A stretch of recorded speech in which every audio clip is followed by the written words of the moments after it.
Amém? Baixa a sua cabeça e eu quero orar com você nesse momento. E quero clamar o Senhor sobre as nossas vidas hoje, para iniciarmos a nossa série Hineni, uma série poderosíssima. Senhor, muito obrigado. Obrigado pela tua presença. Obrigado pelo teu Santo Espírito. E eu peço nessa noite, fala conosco.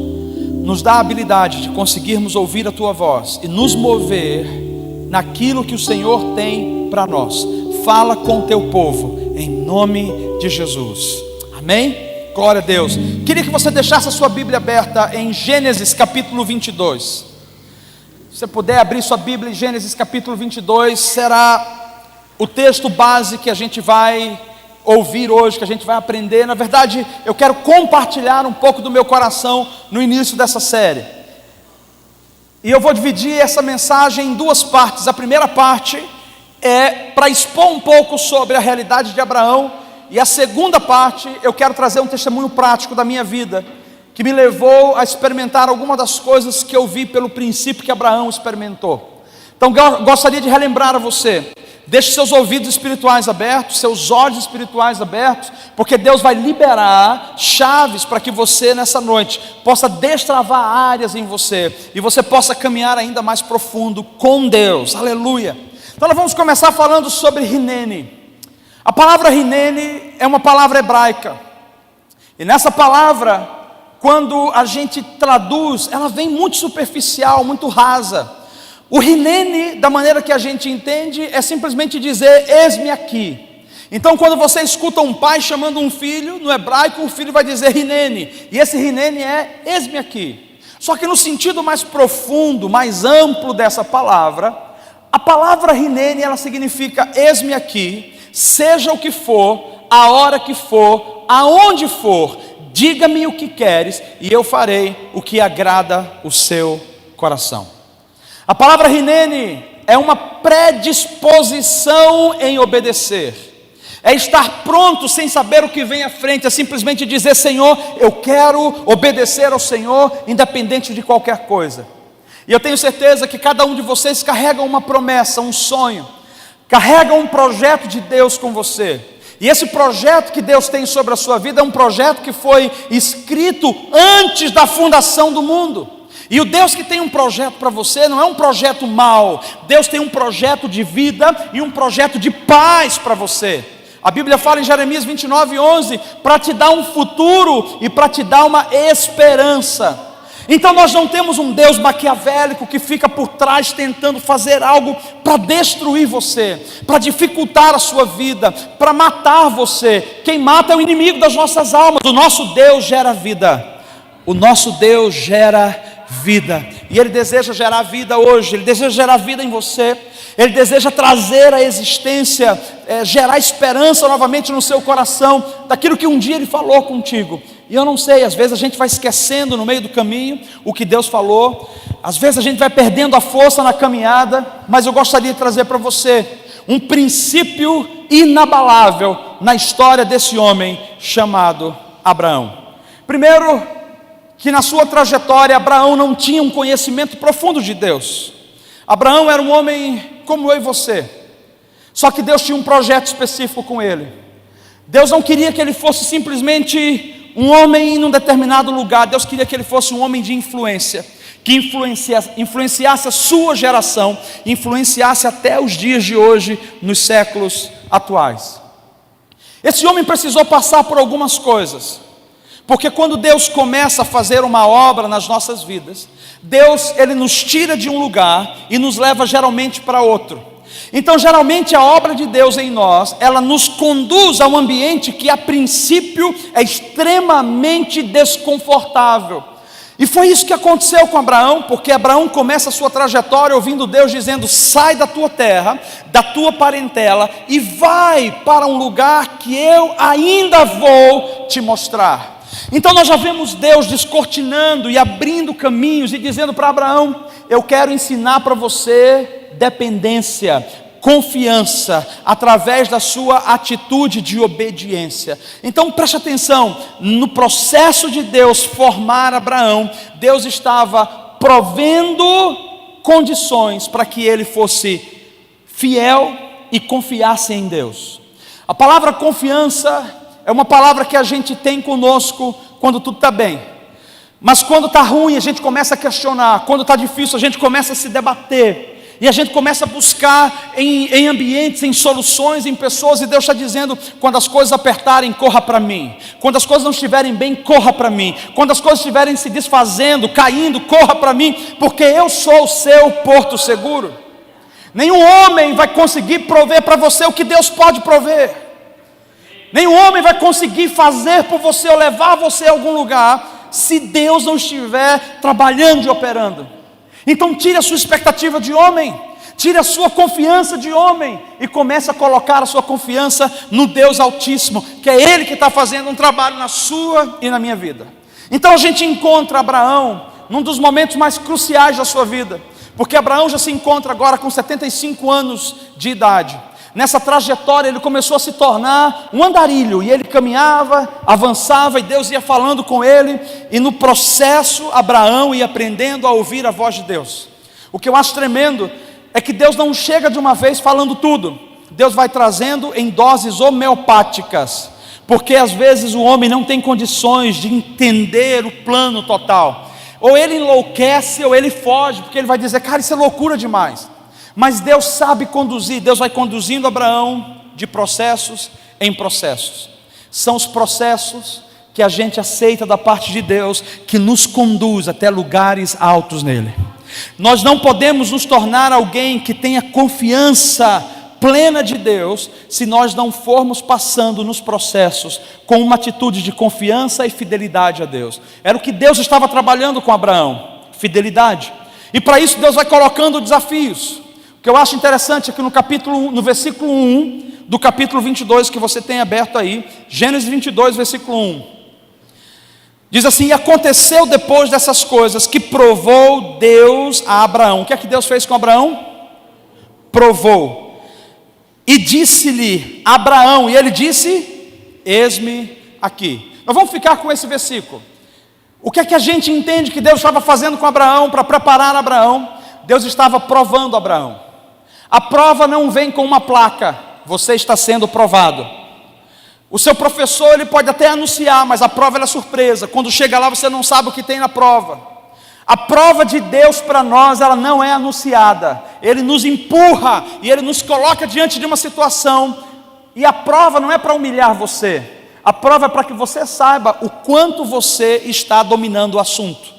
Então era importante que Abraão passasse por algumas provações para que ele entendesse o que Deus estava querendo dele. E aí quando Deus o chama nesse ponto específico, Deus fala: Abraão, e ele diz: eis-me aqui. Qual é a palavra que ele usa no original? A palavra hineni, que significa: seja o que for, aonde for, a hora que for, diga-me o que queres, e eu farei o que agrada o teu coração. Havia uma predisposição em Abraão, uma predisposição em agradar a Deus, uma predisposição em obedecer a Deus. Vocês sabem que eu tenho 3 filhos, os dois meninos é assim, ó. Davi, oi, vem cá filho, mas é o quê? É o quê, Davi? Eu quero falar com você. Sim pai, mas é o quê? Ele dá a entender que ele está ocupado com uma coisa muito importante e que ele tem que saber o que eu tenho antes dele vir. Aí eu falo: perdeu o Playboy, não precisa vir. Não pai, fala aí o que é. Não, perdeu. Quando eu chamo Dani, senhor papai, já está ali. O que é que você quer? Então ele já está predisposto. Só que o Davi tem a mentalidade imatura. Então o Davi quer primeiro saber: deixa eu ver se o negócio é bom. Se for bom e se eu tirar benefício, eu vou. Se não for, eu mando o Dani. Porque é assim que ele faz. E o bichinho daquele tamanho consegue influenciar o outro, que eu não sei como, e manda o Dani. A questão toda é que, já que eu estou falando disso, o Dani sempre vem com o coração aberto para servir. E quem serve é o que mais desfruta. Quem serve é o que mais desfruta. Quem serve é o que mais desfruta. Eu lembro que nessa viagem que a gente foi, estava no carro e falei assim: Dani, você nunca foi com Todd White. Eu vou te ensinar como você pode ver um avivamento acontecer e promover um avivamento. Ele: como é que faz isso, pai? Eu falei: a primeira lição que você tem que entender, não é através do palco que o avivamento vem, é nos bastidores. Avivamento acontece por trás das cortinas. Avivamento acontece quando a gente começa a trabalhar, quando a gente começa a servir. Então, se você quer ser um grande avivalista, seja o cara que mais serve, seja o mais disponível, seja a pessoa que mais caminha em honra, seja a pessoa mais disponível. E ele falou: mas vai dar para eu fazer isso? Claro que vai dar para você fazer isso.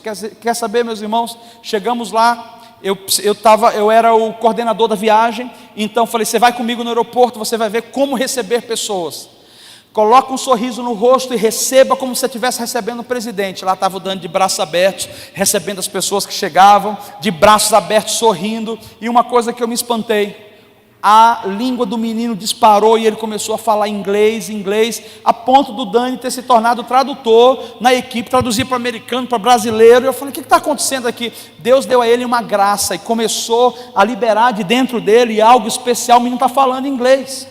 Às vezes ele dá um erro na pronúncia. Eu falei: não tenha medo, fala.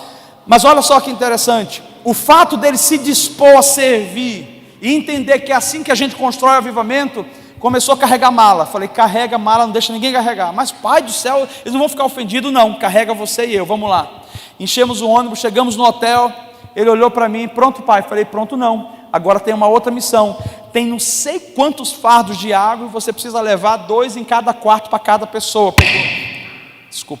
Pegou a lista e começou a entregar com o carrinho. Dani chegou suado no quarto do hotel, extremamente cansado. Olhou para mim: pai, já terminei tudo que tinha que fazer. Eu falei: agora a gente vai para o culto à noite e você vai ver um monte de coisa. Eu vou pedir uma coisa: já serviu tanto que tinha que servir, agora se lance na presença de Deus, não se preocupe com ninguém, se lance. Chegamos lá no momento do primeiro culto. Olho para o meu filho, estava do outro lado assim, já prostrado de joelho, com lágrimas caindo no rosto. Eu vou dizer para você: quando a gente serve, a gente se quebranta. Quando a gente caminha em honra, o nosso coração vai sendo mudado. Olho para o Dani chorando aos prantos, dizendo que Deus estava falando com ele, que Deus estava apontando coisas. O caminho é esse. E às vezes a gente fala assim: não cara, mas eu não nasci para carregar mala, eu não nasci para estar mandando água para ninguém. Você nasceu para servir. Esse é o primeiro teste de Deus na sua vida. Ministros que querem ser ministros precisam aprender a servir. Pessoas que querem caminhar em lugares com Deus de confiança precisam aprender. O caminho não é o palco, o caminho é por trás dos palcos. E Abraão estava vivendo isso, não era no holofote. Abraão estava vivendo isso por trás das cortinas. E quando Deus o chama, ele diz: Rinene, seja o que for, a hora que for, quando for, diga-me o que queres e eu farei o que agrada ao teu coração. O que Deus iria pedir de Abraão era algo extremamente difícil.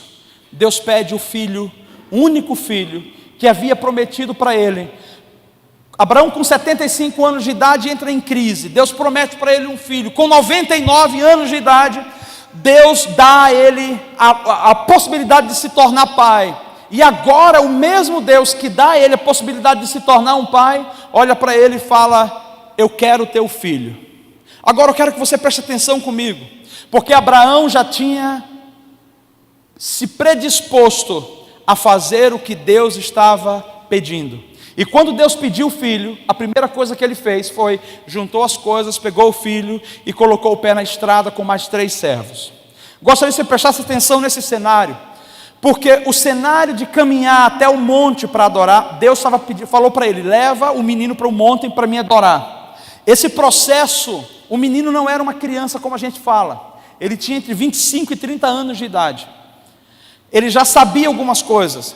Então ele vai conversando com o pai: pai, já tem a lenha, já tem o fogo, cadê o cordeiro que a gente vai sacrificar?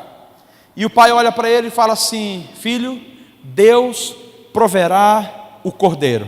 Abraão não estava preocupado com nada, ele estava dizendo o seguinte: Deus me mandou trazer você, Deus vai prover o que for, mas eu preciso ser fiel e leal ao Senhor, eu vou até o fim. E Abraão começa a subir. Eu gostaria que a gente tivesse essa ideia do seguinte: ele precisou amarrar o filho nas mãos e nos pés. Uma criança imatura iria começar a gritar, se debater, mas Isaac, por conhecer o Deus que Abraão servia, simplesmente confiou no pai 100%. E a Bíblia não fala que houve luta, a Bíblia só fala que ele se dispôs. E Isaac nesse momento é a figura de Jesus, que não lutou contra o seu destino da cruz, que não tentou negociar ou barganhar com Deus, ele simplesmente aceitou a cruz. Isaac simplesmente aceitou o que Deus estava dando para o pai dele. Sabe o que isso me ensina mais uma vez? Que o que importa mais para Deus não é o tanto de coisa que a gente faz, mas o tanto que a gente obedece e o tanto que a gente confia. Era importante para Abraão entender que ele estava discipulando o seu filho em obediência, que o filho estava simplesmente se submetendo também à obediência. Eu lembro que a palavra fala que quando Deus falou para Abraão colocar o filho, ele deitou o filho e ele pegou o que chama de cutelo para imolar o filho, como fazia com o cordeiro. Embora ele não estivesse entendendo, ele estava sendo obediente. Embora ele não estivesse compreendendo, ele estava sendo obediente.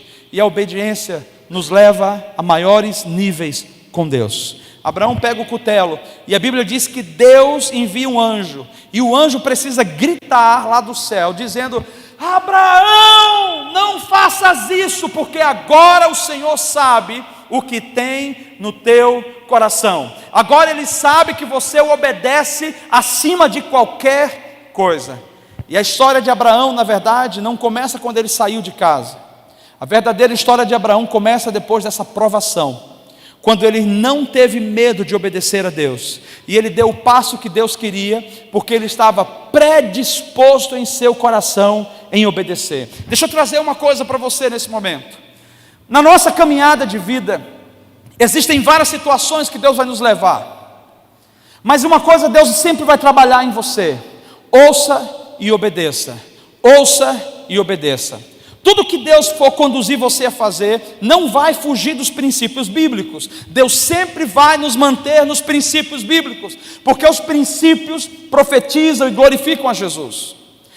A questão toda é que na nossa caminhada, na nossa jornada, as coisas vão acontecendo, e alguns de nós não vamos correspondendo da maneira que deveríamos corresponder. Então nós vamos nos desviando do propósito, e nos desviamos do propósito, e nos desviamos do propósito. Geralmente a gente procura conforto, geralmente a gente procura que o ambiente esteja cada vez mais pronto para nós. E eu preciso dizer para você que Abraão em nenhum momento estava preocupado com quão confortável ele estaria, mas ele estava preocupado com o que Deus estava pedindo dele em ser obediente. Gostaria de te afirmar que não importa se a situação está difícil, se o ambiente está tenebroso, se as coisas não estão cooperando com você, o que Deus tem te pedido precisa ser levado em conta. É importante obedecer do jeito que Ele está pedindo. A maior dificuldade no coração do cristão, do filho de Deus, não é ouvir, é colocar em prática, porque na hora de colocar em prática, obedecer, isso precisa quebrar o nosso coração. E alguns de nós não estamos dispostos a deixar Deus quebrar e moldar o nosso coração. Nós temos maus costumes, nós temos maus hábitos, nós carregamos coisas que a gente fala: Deus, será que vai ter um carro para mim lá quando eu chegar? Será que a casa vai estar toda arrumada? Será que eu vou ter amigos? E Deus está dizendo: não estou preocupado com isso, eu estou te chamando e eu estou te dando uma missão.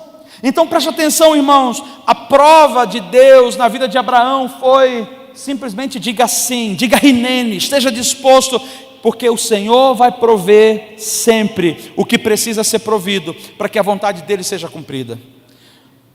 A questão não é a prova, a provação que a gente vai passar, ou que Deus quer nos levar. A questão toda é como a gente vai encarar essa provação, como a gente vai ver essa provação. E aí eu gostaria de fazer uma transição para contar um testemunho pessoal da nossa vida, em cima dessa mensagem. Porque se nós estamos aqui hoje, é porque um dia nós dissemos rinene ao Senhor. E eu gostaria que você entendesse que para nós, o nosso DNA, a nossa cabeça funciona em cima disso que eu vou te contar agora. É por isso que nós estamos aqui, é por isso que nós pastoreamos como nós pastoreamos. É por isso que nós continuamos sendo fiéis ao Senhor, porque na minha cabeça funciona exatamente como eu vou te contar. Eu estava num barco, depois de um mês de viagem com índios e ribeirinhos. A Anne, coitada, estava extremamente cansada, exausta, estava no meio do Amazonas, no meio do rio Solimões. E na vinda do rio Solimões, eu fui para cima do barco e comecei a dizer: Deus, deve ter algo mais, não deve ser só isso. Tem que ter algo mais, Senhor, tem que ter algo mais. Eu sabia que Deus estava querendo algo mais de mim, eu estava com uma fome e uma sede, mas eu não sabia o que era. Quando de repente eu ouço a voz do Senhor falar comigo, Ele diz assim: em 5 dias você fará uma viagem. Nessa viagem eu vou mudar a sua vida, vou mudar a sua direção, vou mudar a sua visão, vou mudar o seu ministério, vou mudar você de lugar. Minha presença e a minha unção como você nunca experimentou, e a partir desse dia, você vai ser totalmente guiado pelo meu Espírito. Você não tem noção o quanto aquilo começou a me corroer por dentro. Eu disse, meu Deus, é o que eu mais quero. Desci do barco, chamei minha esposa e falei, Anne, Deus acabou de falar comigo. Ela falou, o que ele falou? Ele falou que nós vamos fazer uma viagem em 5 dias, como qualquer cabeça de mulher, de qualquer pessoa. Para onde? Não, ele não falou para onde. Como assim ele não falou para onde? Nós vamos fazer uma viagem em 5 dias. Mas amor, eu tenho que saber para onde para preparar a roupa. Não, sobre a roupa ele disse, vai no centro da cidade, na lavanderia, lava, manda secar e coloca na mala. E deixa as malas prontas, esperando o 5º dia que ele vai dizer para onde a gente vai. Ela falou, meu Deus, é muita loucura, mas eu quero saber de uma coisa, você tem certeza que foi Deus? Eu falei, eu tenho certeza que foi Deus. Quando eu falei que tinha certeza que foi Deus, ela falou assim para mim, então tá, nós vamos fazer exatamente assim, eu confio em você. Paramos, o barco parou no porto do Amazonas, nós pegamos um táxi, fomos no centro da cidade, lembro até hoje, sentamos, esperamos a roupa lavar, voltamos, colocamos dentro das malas e deixamos o nosso quarto. E eu fui orar, porque eu falei, eu tenho que saber agora qual é o próximo passo. E nesse processo de orar, liga uma pessoa na minha casa, e essa pessoa que liga, era uma amiga de um tempo, ela falou assim, Paulo, vem aqui na igreja, hoje à noite. Eu falei, não estou a fim de ir na igreja hoje, querida, eu estou com um projeto, eu estou orando, preciso ouvir umas coisas de Deus. Não, mas você tem que vir, vai ter um pessoal do Canadá. Eu falei, pior ainda, que eu não estou a fim de falar inglês, eu estou cansado. Paulo, por favor, faz isso por mim. Fui lá. A igreja cabe 8.000 pessoas, chamada Igreja da Restauração. E é uma igreja muito grande, eu consegui pegar um lugar mais na frente que ela guardou para mim. E eu entro na igreja assim, Senhor, a única coisa que eu quero é fala comigo, fala comigo, fala comigo. Estava no horário do louvor.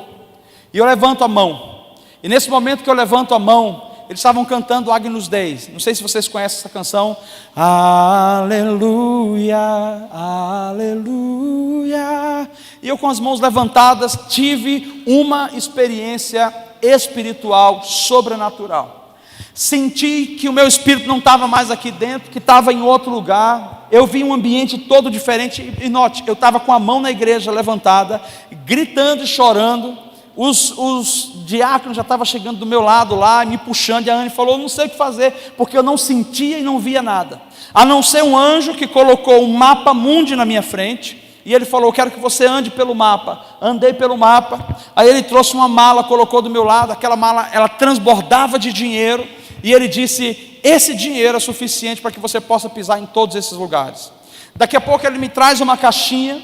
Dentro dessa caixinha ele falou, quero que você abra. E eu falei, não vou abrir, porque quando eu tinha 6 anos e 9 anos de idade, eu tive um sonho. E nesse sonho, quando eu abri a caixinha, eu praticamente ficava cego. E ele falou, quero que você abra. E eu abri, e dentro daquela caixa tinham 5 outras caixinhas pequenas.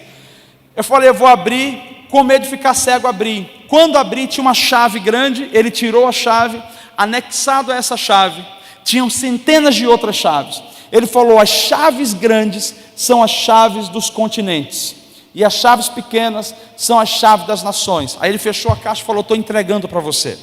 Note que com isso eu não estou dizendo nada, porque até hoje nós não entendemos a dimensão disso.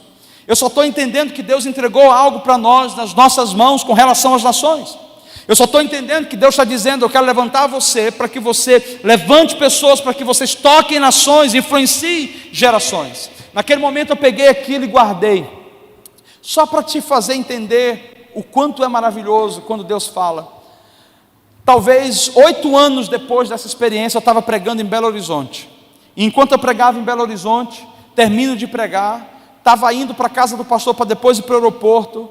Um amigo me liga lá da cidade, fala, pastor, você tem que passar na minha casa. Por quê? Minha filha não foi na igreja, e ela não foi por um único motivo, porque ela acabou de ser arrebatada. Eu falei, meu Deus do céu, é desse jeito? Ele falou, você não sabe de nada, pastor, essa menina voltou banhada de pó de ouro na cama, ela estava toda brilhosa. Eu falei, claro que eu vou aí. Ele falou, então você tem que vir, porque ela disse que tem uma mensagem para você de Deus. Eu falei, vamos lá. O carro do pastor amigo meu parou lá, essa menina vem toda banhada de ouro, com a mãozinha assim, andando. tio Paulo. Eu falei, oi querida, o que está acontecendo? Deus mandou uma mensagem para você. Eu digo, não vou morrer não, né? Eu falei, o que é que Deus mandou? Assim, estava aquele ambiente assim, né? O que é que Deus mandou? Ela falou assim, eu estava lá em cima, eu vi tanta coisa. Aí chegou uma hora que Ele me colocou num escorregador bem grande. Você vê como Deus fala, contextualizando.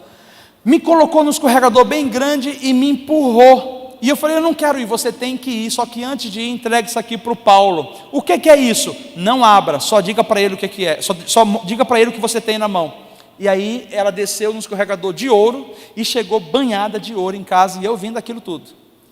Aí eu falei, o que é que você tem na mão? Aí ela estava com a mão assim. Eu falei, você não está vendo? Eu falei, não estou vendo. Ela falou, eu tenho uma caixinha. Como que é essa caixinha? Então, tio, ele falou para eu não abrir, mas eu abri. E quando eu abri, eu quase fiquei cega. Fechou meu olho. Eu falei, uau. Eu falei, mas o que ele falou? Diga para ele que ele já sabe o que é, e que isso é a prova da minha fidelidade, relembrando, ela usou essas palavras, relembrando o que eu mostrei para ele lá atrás. Então é só para confirmar, isso já aconteceu umas outras vezes, Deus confirmando, mas vamos lá. Eu pego essa caixinha, nessa igreja de 8.000 pessoas, arrebatado, volto para o meu corpo, para os meus sentidos, e sou o único louco que estou com a mão levantada, chorando e gritando. E minha esposa do meu lado olhando assim, já não estou conseguindo mais segurar a multidão, que está com raiva de você. E nisso que eu vou recobrando a consciência, lá em cima está pregando o Randy Clark, e o tradutor é o apóstolo Arão, e ele olha para mim e fala assim, Paulo, eu estou extremamente cansado, vem aqui me ajudar. E eu falei assim, Arão, eu não tenho como, gritando na igreja, eu estou mal aqui, eu estou cansado também. Ele falou, não, vem aqui, senão eu vou cair de cansaço. Eu pego o microfone, aí o Randy olha para mim aqui do meu lado e fala assim, como é que você aprendeu inglês? Eu falei, é uma longa história, quero saber agora. Eu falei, quando eu tinha 14 anos, começou, Deus me deu a habilidade, da noite para o dia, tocou na minha mente, a minha língua começou a ser liberada, eu comecei a entender, e no período de 2 meses eu estava falando e traduzindo. Ele falou assim, Deus havia me falado sobre isso, e eu tenho certeza que você precisa passar um tempo comigo, mais do que você imagina. Você estaria disposto a ir numa viagem comigo, para que eu pudesse conversar um pouco mais com você? Eu falei, depende de quê? De quando é? Porque eu tinha o número 5 na cabeça, 5 dias. Quando é? E ele falou assim, eu estou indo para Goiânia daqui a 2 dias. Eu falei, não posso ir.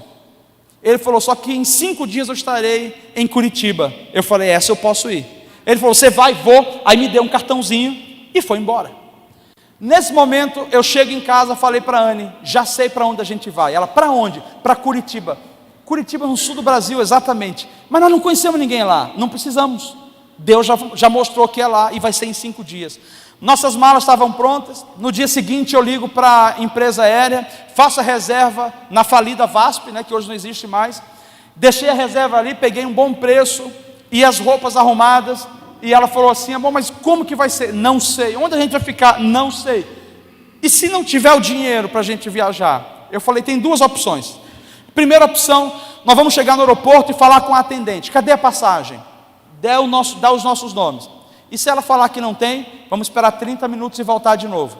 E se ela falar que não tem passagem, melhor ainda, nós vamos pegar nossas malas, ficar no meio do aeroporto e nós vamos ser transladados. Ela falou, vala-me Deus, não vai fazer um negócio desse comigo. O medo dela era de se desintegrar. Eu também não tenho noção como que é ser transladado. Se a gente se desintegra, aí eu falei assim, até hoje de manhã eu falei, acho que o medo dela é se desintegrar e quando voltar com cabelo diferente, porque mulher tem um negócio com cabelo, né? Mas enfim, ela falou, amor, mas você acha que isso vai acontecer? Eu falei, eu não tenho dúvidas, porque do mesmo jeito que eu ouvi Deus com tanta convicção o que Ele está fazendo, se não tiver o dinheiro, nós vamos ser transladados. E ela falou, eu acredito em você. Liguei para o táxi 2 dias antes da gente viajar. E o cara do táxi falou assim, mas não é daqui a 2 dias que você vai viajar? Por que você está me ligando hoje? Liga no dia. Não, vou ligar hoje, porque eu quero que o senhor anote. Eu queria exercitar a minha fé, meu irmão. Eu estava tirando tudo que era dúvida, tudo que era de confusão. Eu quero exercitar a minha fé. Um dia antes da viagem, alguém nos liga e fala, eu tenho uma oferta para vocês. Confesso que eu fiquei triste, minha esposa deu um grito de glória a Deus tremendo. Pagamos as passagens e sobrou apenas R$500. R$500, na minha cabeça de missionário, eu falei, R$500 dá. Mas dá para a gente passar 10 dias ali. Dá, não sei como, mas dá, né? Embarcamos no avião, chegamos em Curitiba, descemos do aeroporto, fomos para o hotel. Quando chegamos no hotel, era o Bristol Brasil 500, o hotel recém-lançado em 2002, há 17 anos atrás. 2002, eu olhei para aquele hotel e falei, meu Deus, aqui é 5 estrelas. Ela falou, está vendo ali, ó, 5 estrelas. Isso aqui deve ser o olho da cara. Eu falei, é caro, mas nós vamos lá dentro. Ela falou assim, amor, é o seguinte, pergunta o preço, se não der para a gente pagar, nós vamos procurar uma pousada. Eu entro e pergunto, moça, quanto que é a noite? Naquela época, ela falou assim, a noite é 490. Ela olhou assim, ela falou assim, olha, aí já é demais, já é tentar Deus. Eu falei assim, você acredita que vai ser transladada e não acredita que Deus vai fazer um milagre daqui a pouco para a gente entrar nesse lugar? Mas por que a gente tem que ficar aqui? Eu falei, eu não sei, eu só sei que Ele me deu o endereço, que era aqui, e que a gente precisa estar perto, e nós vamos estar aqui. Mas como que a gente vai pagar? Nós temos 500 reais, vai sobrar 10 reais, vamos comer aqui 10 dias com 10 reais. Eu falei, confia, porque eu tenho convicção em quem falou. Ela falou, então vou confiar no que você está falando. E aí eu olhei para a moça na frente e falei assim, como é o pagamento ou cartão? Missionário não tinha cartão, muito menos dinheiro. Então, o que é que eu tenho que fazer para ficar aqui? Você tem que preencher o cadastro e daqui a pouco você faz o pagamento. E na minha cabeça, talvez o dinheiro fosse multiplicar ali, quando eu desse para ela o valor de 10 diárias. Falei, então me dê o formulário, e comecei a preencher. No que eu estava preenchendo, chega o vice-presidente, que é o Tom Rutolo, que hoje é o presidente desse ministério que a gente foi visitar agora em Curitiba. Ele bate no meu ombro e fala, você não é aquele cara que estava lá na igreja do Amazonas? Eu falei, sou. O Randy falou mesmo que você queria vir, mas você vai ficar aqui com a gente? Eu falei, vou. Que legal, cara, depois a gente se encontra por aí. Tranquilo. E saiu. E eu preenchendo, quando eu terminei de preencher, a mulher, olha, vai pagar como? Aí ele chega de novo, deixa eu te perguntar, bateu no ombro, deixa eu te perguntar uma coisa. Eu falei, o quê? Você vai ficar aqui mesmo? Vou. Ele, será que você pode me ajudar com algo? Não sei se eu posso, se você falar, eu posso tentar. Eu te ensino o que você tem que fazer, eu só preciso da tua ajuda. Eu falei, então eu te ajudo. Aí ele olhou assim, vai ajudar mesmo? Eu falei, vou. Então é vocês. Vocês o quê? É que Deus, no último dia, quando a gente estava saindo de lá na viagem para cá, veio um casal, e esse casal olhou para mim antes de embarcar e falou assim, nós não vamos. Por que não vão?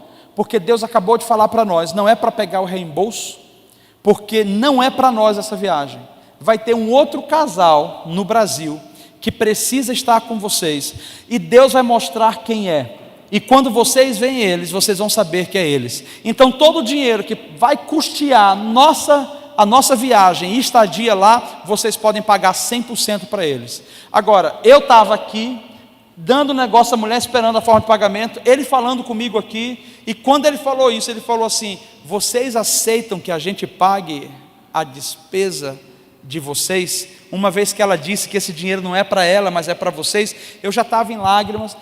Falei para a Anne aqui, a Anne em lágrimas, a mulher olhando, ele olhou, ele falou, o que está acontecendo? Ele não entendeu o que estava acontecendo, só que para mim era algo extremamente grandioso. A mulher olha nesse momento e fala assim, tá, mas como é que vocês vão acertar? Aí ele olha para mim, ele olha para ela e fala, não são eles que vão pagar, quem vai pagar é a gente, pode colocar na nossa conta.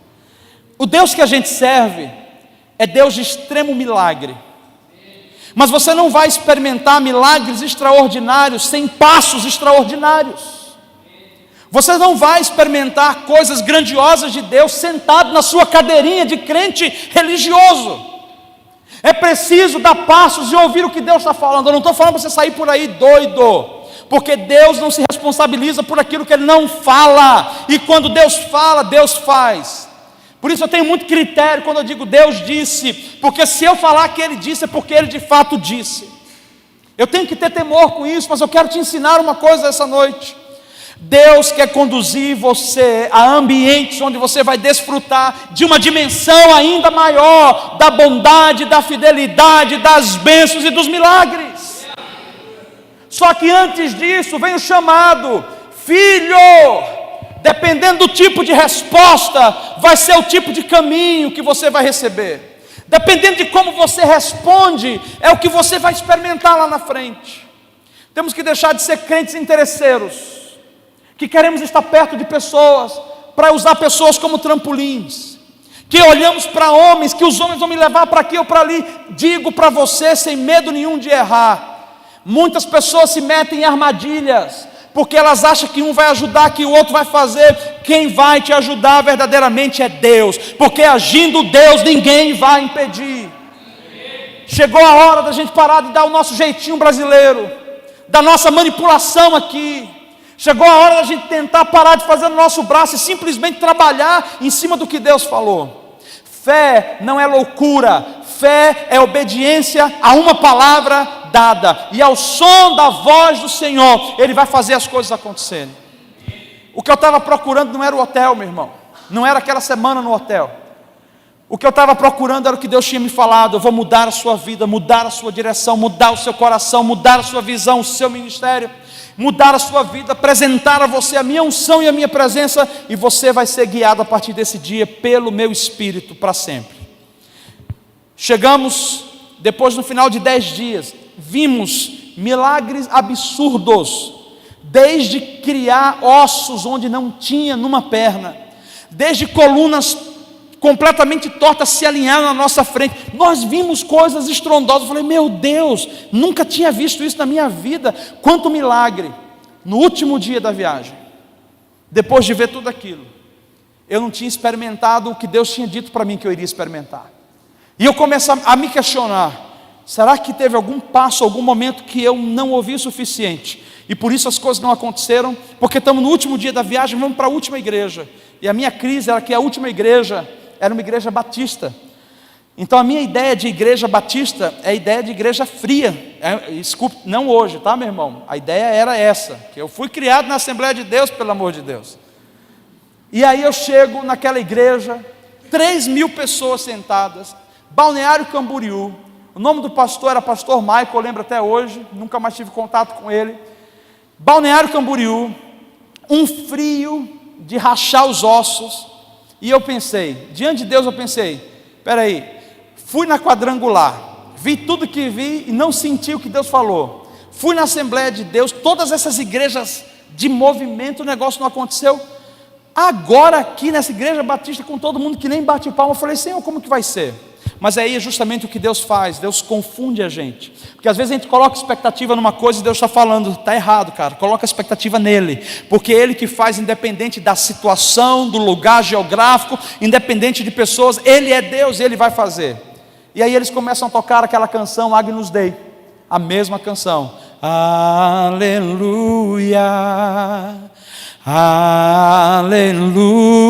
aleluia, poderoso é o Senhor nosso Deus. E eu falei: quer saber, eu vou apenas me render.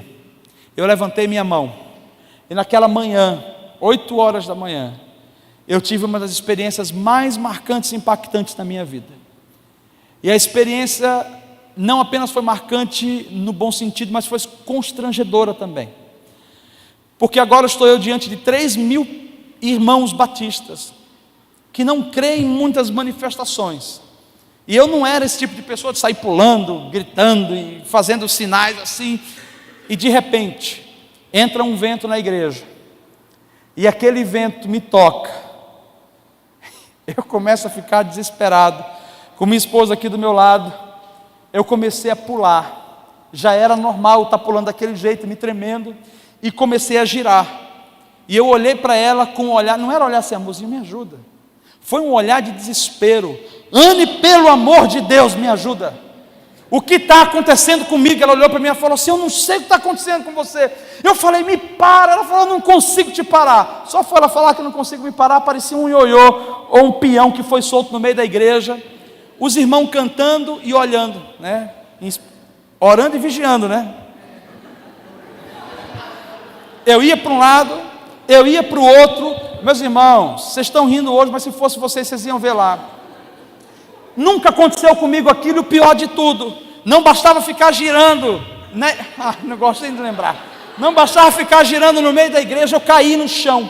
E no que eu caí no chão, eu comecei a rolar. Aquele vento era tão forte que me empurrava, me batia na parede, me ia para o outro lado. Eu não sei se as pessoas achavam que eu estava endemoniado. O que achava eu não sei, eu só sei que o negócio não estava normal. E eu comecei a gritar para ela: Anne, pelo amor de Deus, pede ajuda. E ela pediu. 4 rapazes da equipe que eram fortes, eles chegam do meu lado e eles me seguram. Ela está aqui? A Anne não. Está lá embaixo, né? Tá, queria que ela estivesse aqui confirmando. Eles me seguram, e quando eles me seguram, eu sinto uma pressão de cima para baixo, e era uma pressão de glória, que me derreteu por dentro, e me grudou no chão. Eu fiquei lá com a cara no chão assim, e eu ouvi o mesmo timbre de voz que havia ouvido no barco. E a voz foi: nesse momento, isso não é nem a minha presença, isso não é nem a minha unção, é apenas para que você saiba que a partir desse momento eu tenho total controle da sua vida. Eu estou mudando sua direção, eu estou mudando os seus planos, eu estou mudando a sua vida, eu estou mudando a sua visão, e a partir de hoje, você nunca mais vai ser guiado por você, mas você será guiado pelo meu Espírito todos os dias da sua vida. Eu saí de casa, de onde a gente estava, com a proposta de voltar depois de 10 dias. Nós não voltamos nunca mais para aquele mesmo lugar, até hoje. Isso já faz 17 anos. Ouvindo o Senhor nos conduzir, nos orientar, nos guiar, vendo milagres, vendo prodígios. Eu fiquei 45 minutos no chão.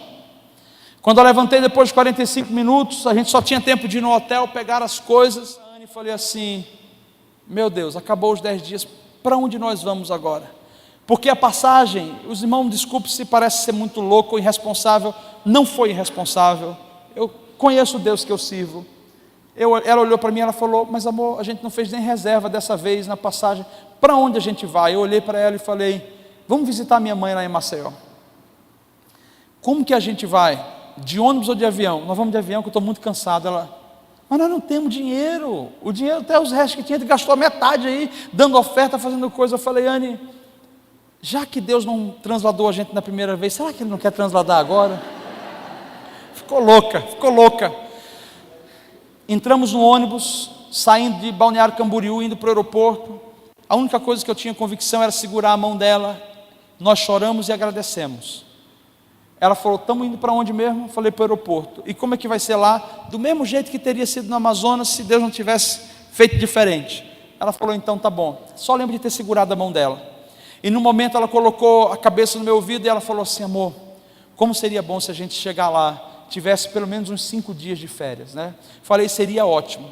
Daqui a alguns minutos vem um cara que estava sentado no último banco, quem estava mais na frente, o cara estava no último banco do ônibus, ele bate no meu ombro e ele fala assim: o que está acontecendo na cabeça, na mente de vocês nesse momento? Note, eu nunca tinha falado com aquele cara.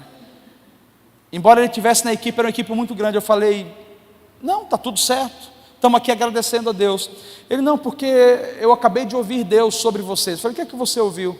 E ele disse assim: eu ouvi Deus dizendo que vocês acabaram de falar uma palavra, que é a palavra que está no meu coração, que vocês precisam de uns dias de férias. E ele falou para mim: pegue o dinheiro que está no seu bolso e dê para esse casal, porque eles precisam viajar. Aí ele coloca a mão no bolso do jeito que estava, ele tirou 3.000 reais.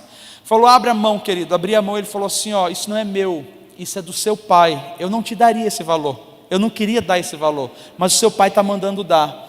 Meus irmãos, quando ele termina de colocar o dinheiro na nossa mão, o ônibus estava parando na porta do aeroporto. Eu olho para a Anne, até hoje para mim é como se fosse um sonho. Eu olho para a Anne e falo: caramba, a porta do aeroporto, do ônibus se abriu, todo mundo descendo, cada um com a sua vida organizada, e o Espírito Santo está falando o que disse que iria fazer. Ele vai nos guiar em tudo. Então somente nós temos que ser obedientes. Descemos do ônibus, eu fui direto no guichê da VASP, o dinheiro deu para comprar a passagem, estava em promoção, deu para chegar na casa da minha mãe, alugar um carro, ir para um hotel, passar uns 5 dias descansando, e nunca mais nos guiamos por aquilo que queríamos nos guiar. Se nós somos pastores hoje, não é porque nós planejamos, é porque nós estamos obedecendo. Se nós estamos ajudando você a crescer na sua vida de fé, não é porque nós estamos querendo fazer disso aqui uma mesa de salário, porque nós nem somos mantidos pela igreja, ainda não.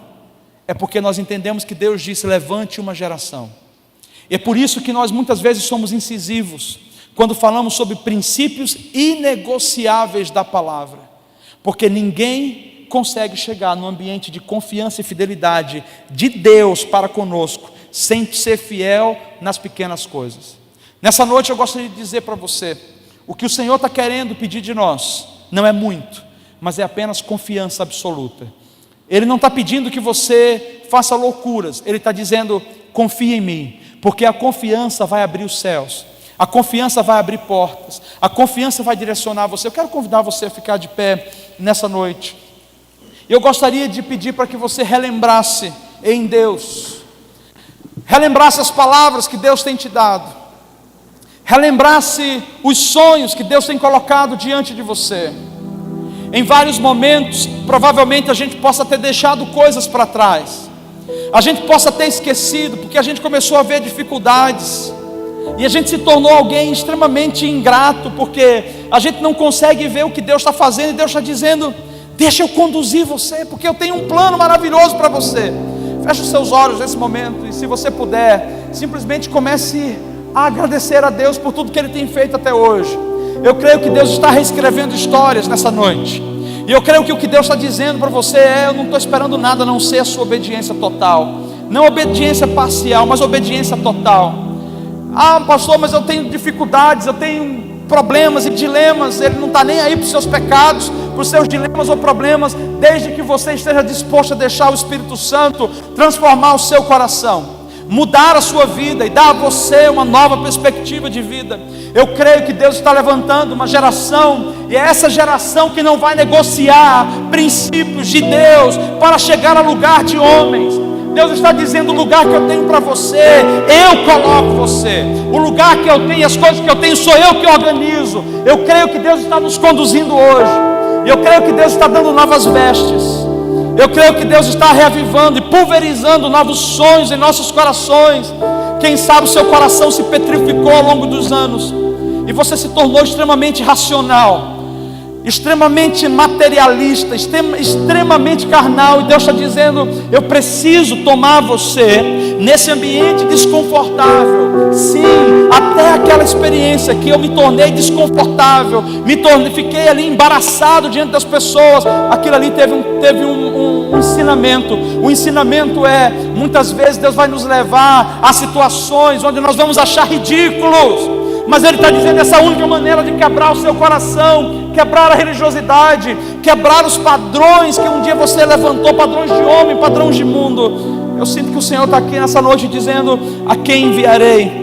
E quem há de ir por nós? Quem são aqueles que estão dispostos a dizer, Senhor, eis-me aqui, eu quero dar um passo, eu quero fazer a Tua vontade acima de tudo. E me lembro de Abraão, me lembro de toda a trajetória de Abraão, me lembro de todo o propósito que Abraão tinha e que Deus tinha. Me lembro também que Abraão não precisava que Deus falasse muita coisa, ele só precisava que Deus falasse. E quando Deus falava, ele dizia, Hinene, Hinene, Hinene. Eu preciso dizer para você, o seu próximo passo não está no que você está planejando. A vitória que Deus tem para você nesse próximo passo está em obedecer. E para obedecer, a gente simplesmente precisa buscar ouvir a voz dEle. Então deixa Deus falar. E quando Deus falar com você, esteja perto de pessoas que vão te ajudar a discernir. Esteja perto de pessoas que vão te ajudar a ser guiado por isso.